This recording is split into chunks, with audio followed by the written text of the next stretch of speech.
I was 9 years old when I got scarlet fever and had to stay home from school for 2 weeks. This was back in 2015, and we were living in my great-aunt's old farmhouse while our actual house was being renovated. The farmhouse was huge and drafty, with creaking floors and windows that rattled when the wind picked up.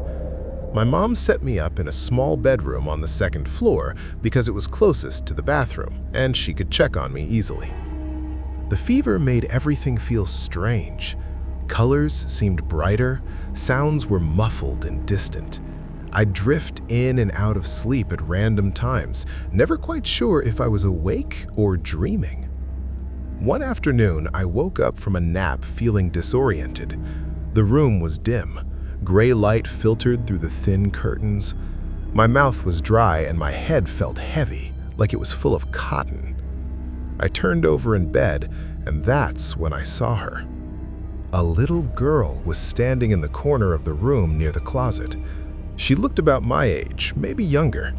She wore a white nightgown that was too long for her, dragging on the floor. Her hair was dark and hung in front of her face. She wasn't moving, just standing there. I blinked hard, thinking the fever was making me see things, but when I opened my eyes, she was still there. "Hello?" I said. My voice came out as a whisper. She didn't respond. I sat up slowly. My heart was starting to beat faster. "Are you lost?" Nothing. I looked toward the door. It was closed. I didn't remember closing it. When I looked back, the girl had moved. She was closer now, standing at the foot of my bed. I hadn't seen her walk. She'd just appeared there. "Who are you?" I asked. She tilted her head to the side, slowly, too far. Her neck bent at an angle that didn't look right. That's when I started to feel really scared. I called out for my mom. My voice cracked. "Mom!" The girl raised one hand and pointed at me. Her finger was thin and pale. "Mom!" I screamed louder this time. I heard footsteps running up the stairs. The door opened and my mom rushed in. "What's wrong? What happened?" I pointed at the foot of the bed. "There's a girl, right there!" My mom looked where I was pointing. Her face went from concerned to confused. "Honey, there's no one here." "She's right there," I insisted, "in the white dress." My mom walked to the foot of the bed and waved her hand through the empty air. "See? Nothing." But I could still see her. The girl was standing right where my mom's hand had passed through, staring at me with her head still tilted. My mom sat on the edge of the bed and felt my forehead. "You're burning up. The fever's making you see things that aren't real." She gave me more medicine and stayed with me until I fell asleep. When I woke up, it was dark outside. My mom had left a small lamp on by the bed. The room felt colder than before. The girl was back. This time, she was sitting in the rocking chair by the window. The chair was moving slowly, creaking with each rock. I pulled the blanket up to my chin and watched her. I was too afraid to call out again. My mom wouldn't believe me anyway. The girl's head turned toward me. For the first time, I could see her face clearly. Her eyes were completely black. No whites, no pupils. Just solid black. She smiled. Her teeth were gray and broken. I wanted to scream, but nothing came out. I just lay there frozen, staring at her.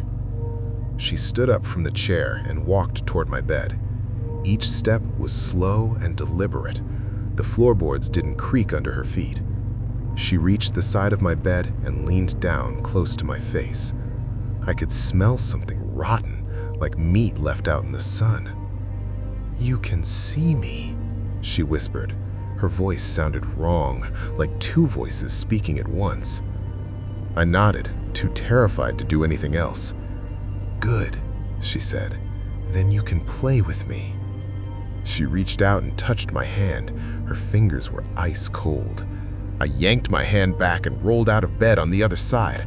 I ran to the door and threw it open, bolting down the hallway to my parents' room.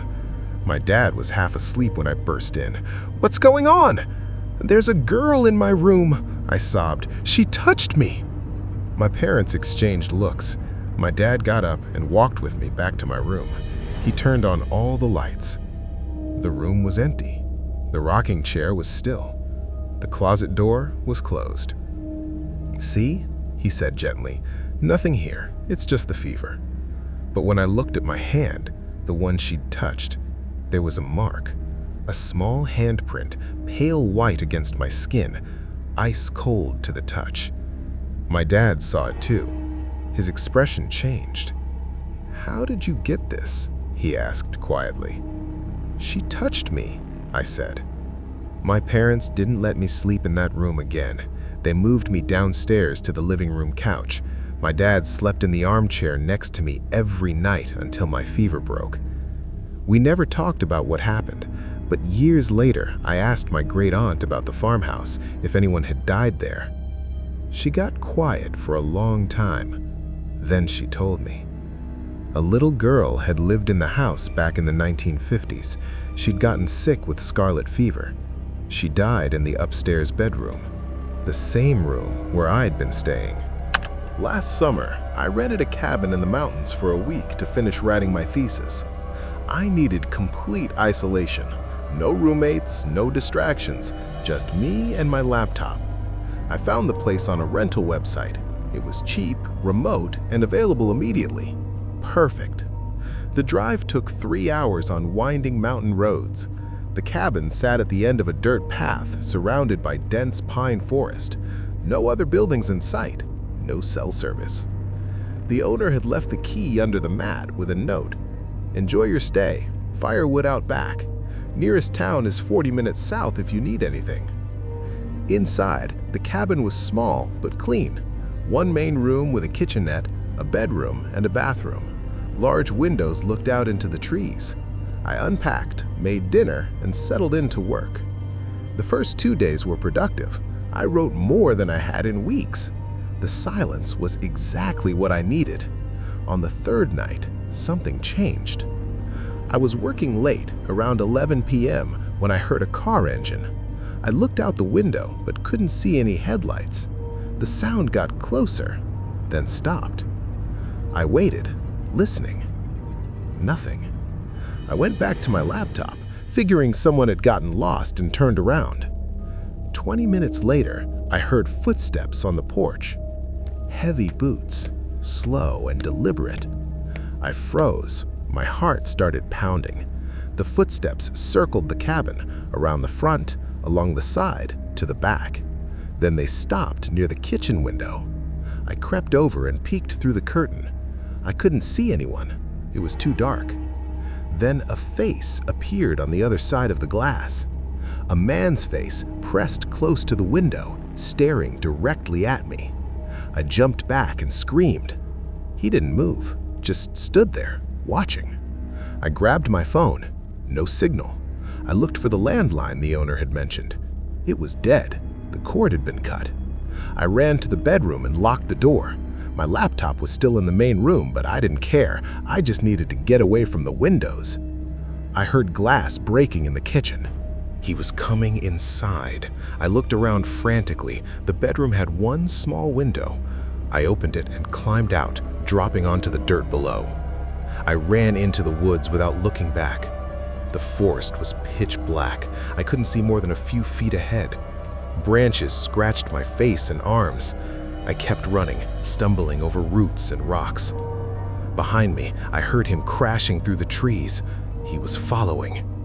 I ducked behind a large boulder and tried to catch my breath. My lungs burned. My legs were shaking. I listened. The forest had gone quiet. No footsteps, no movement.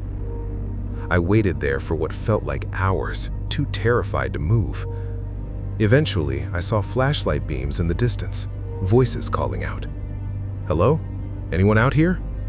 I recognized the voice, the owner of the cabin. I stumbled toward the lights, crying with relief. "Help! Someone broke in!" The owner and 2 other men found me and helped me back to the cabin. Every light was on. The kitchen window was shattered. My laptop was gone. The police came the next morning. They searched the area but found no one. No footprints, no tire tracks, nothing. The owner apologized profusely. He said nothing like this had ever happened before. He offered to refund my money and help me find somewhere else to stay. I left that afternoon and drove straight home. 2 weeks later, I got a package in the mail. Inside was my laptop. There was a note taped to it, written in neat handwriting, "You forgot this." I never turned it on. I was too afraid to see what might be on it. I threw it away and bought a new one. But sometimes, late at night, when I'm working alone, I think I hear footsteps outside my apartment. Heavy boots, slow and deliberate. I tell myself it's nothing, but I always check the locks twice now, and I never rent cabins anymore.